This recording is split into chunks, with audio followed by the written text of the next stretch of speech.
कहते हैं कि जो काम कभी आपको करना ना हो, उस काम को टाल दो। कह दो कि जब फुर्सत मिलेगी, तब ये काम करेंगे। अब चूंकि फुर्सत आपको कभी मिलेगी नहीं, इसीलिए वो काम कभी होगा नहीं। जो काम फुर्सत पर टाले जाते हैं, वो काम कभी नहीं होते, क्योंकि जीवन में फुर्सत कभी मिलती ही नहीं है। हमें लगता है कि एक दिन ऐसा आएगा जब हमें फुर्सत मिलेगी, लेकिन वो दिन कभी आता ही नहीं है। आती है तो बस मौत, और जब मौत आती है तब हमें लगता है कि वो काम जो हमने फुर्सत के सहारे छोड़ रखे थे, वो तो हुए ही नहीं। और फुर्सत के बहाने जो काम छोड़े जाते हैं, वो काम होते हैं जो जीवन में सबसे महत्वपूर्ण होते हैं। मनुष्य जीवन में यदि सबसे महत्वपूर्ण कोई कार्य है, तो वो है ध्यान, वो है भक्ति। और अक्सर लोग ध्यान और भक्ति को ही फुर्सत के बहाने छोड़ देते हैं।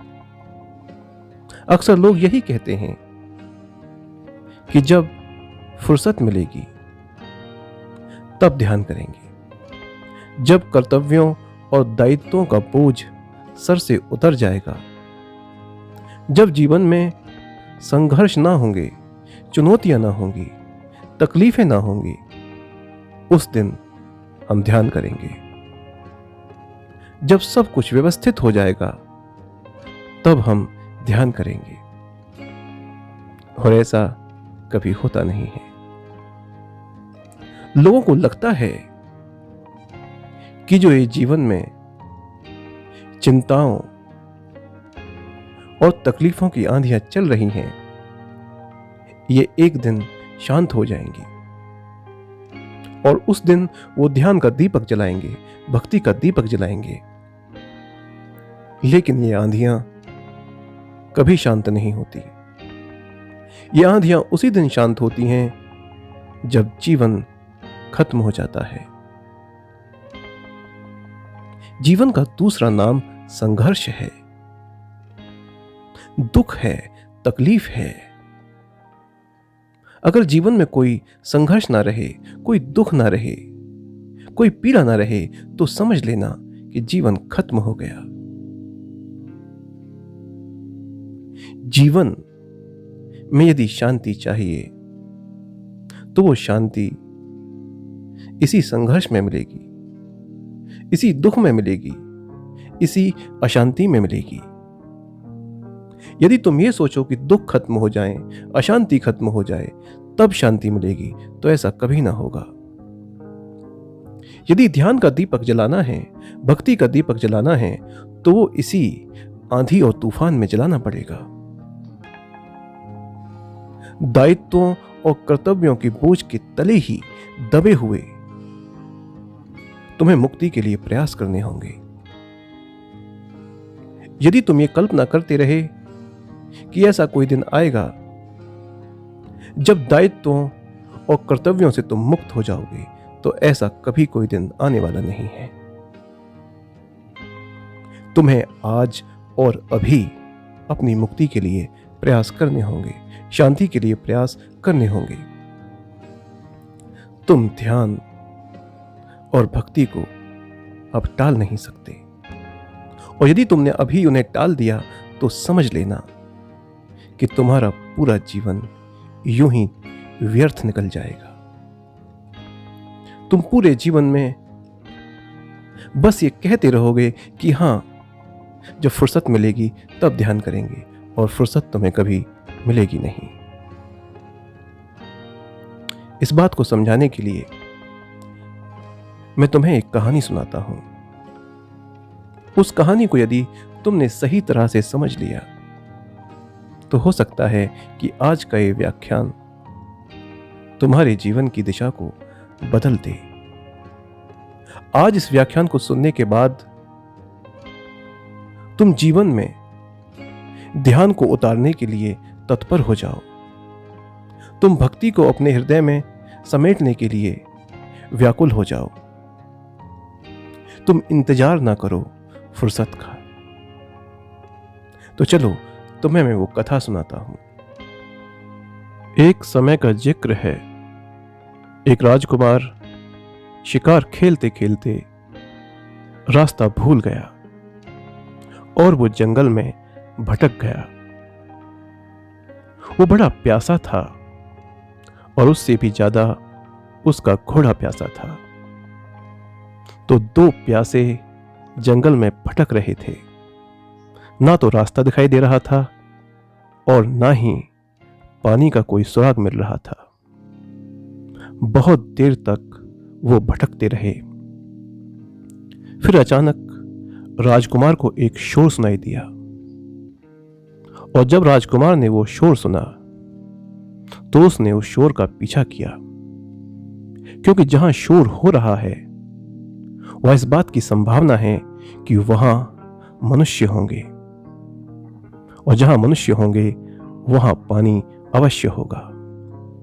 तो राजकुमार ने उस शोर का पीछा किया और पीछा करते करते वो पहुंच गया कुएं के पास।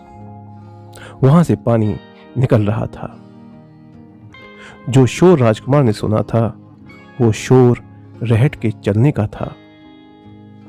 अब रहट क्या है, हो सकता है यह आपको ना पता हो, तो थोड़ा बता देता हूं।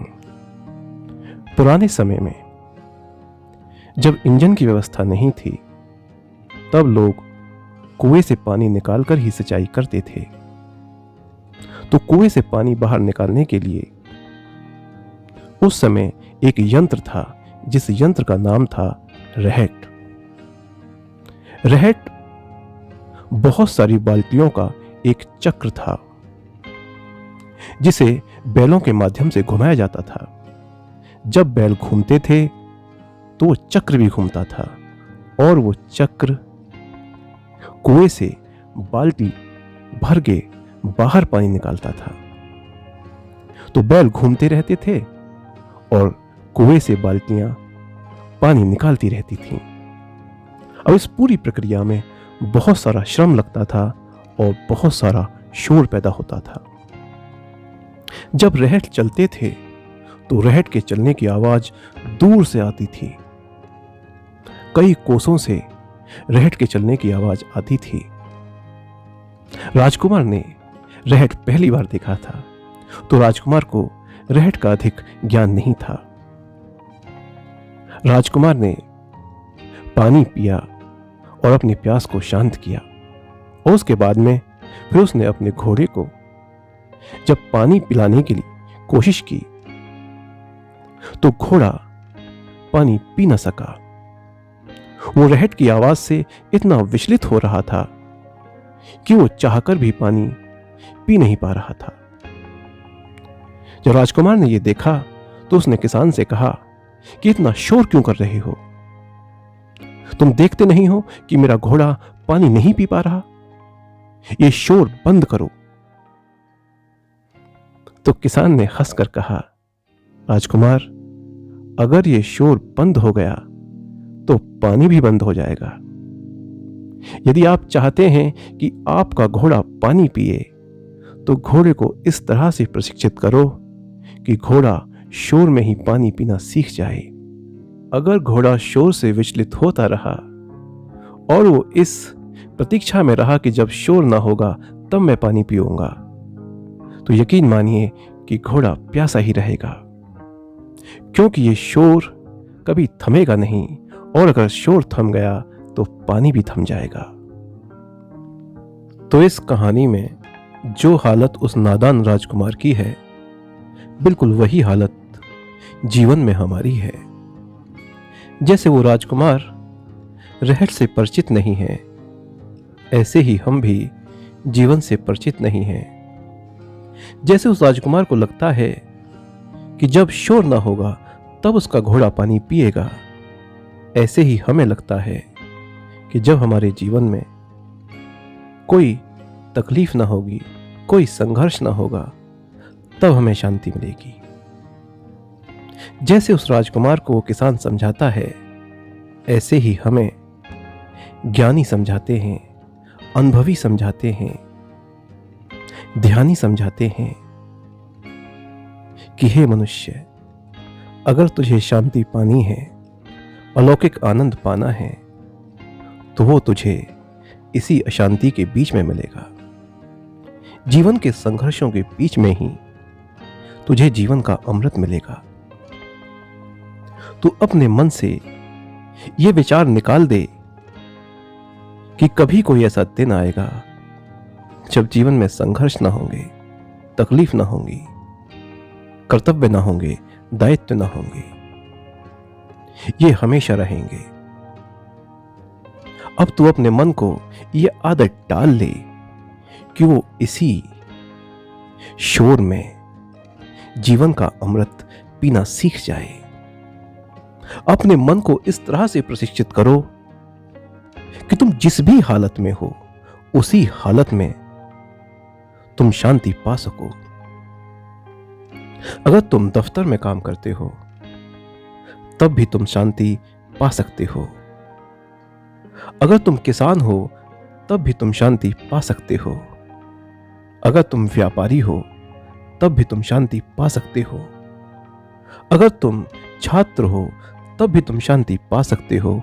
और अगर तुम बेरोजगार हो, तब भी तुम शांति पा सकते हो। कोई भी अवस्था, कैसी भी अवस्था हो, यदि तुम चाहो तो तुम शांति पा सकते हो। शांति तुम्हारा जन्म सिद्ध अधिकार है। यह बात मैं अक्सर बोलता रहता हूं, लोगों को प्रोत्साहित करता रहता हूं कि वो जिस भी हालत में है, जैसी भी हालत में है, वहीं से प्रयास करना आरंभ कर दें। जब सही दिशा में प्रयास किए जाते हैं तो उन प्रयासों के फल अवश्य मिलते हैं। बहुत सारे साधक मुझे फोन करके बताते हैं कि उन्हें दफ्तर में बैठे बैठे अलौकिक शांति का अनुभव हुआ। वो बड़े अचंभित होते हैं कि ऐसा कैसे हो सकता है। दफ्तर जैसी जगह पर कोई व्यक्ति शांत कैसे हो सकता है। लेकिन होते हैं, जो प्रयास करते हैं वो होते हैं। और जब वो मुझे बताते हैं तो मुझे खुशी होती है। मुझे लगता है कि चलो, किसी ने तो मेरी बात समझी। धीरे धीरे ही सही, लोग समझ रहे हैं। जब छात्र मुझे फोन करके बताते हैं कि उन्हें अध्ययन काल के दौरान ही अलौकिक शांति की झलकें दिखाई देने लगी हैं, तब मुझे बड़ी खुशी होती है कि बच्चे शांति की ओर बढ़ रहे हैं। जो युवा काल में ही शांति से जुड़ गया, उसका तो पूरा जीवन धन्य है।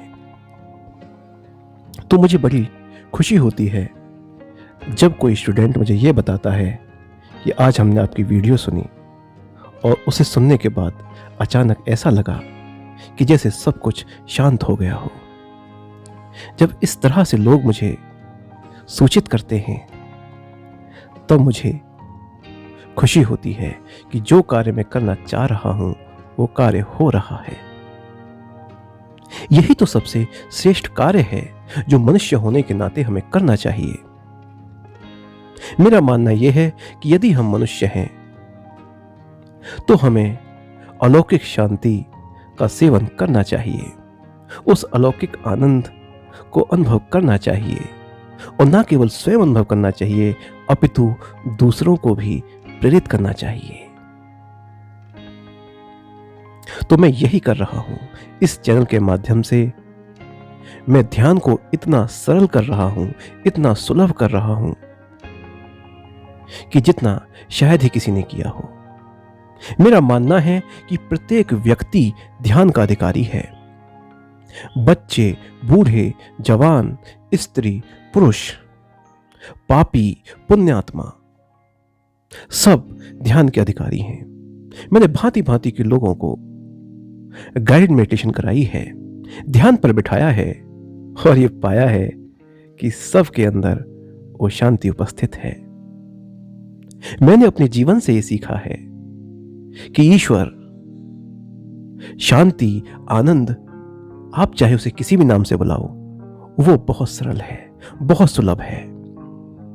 यदि सही दिशा में प्रयास किए जाएं, तो बड़ी सरलता से उसे पाया जा सकता है।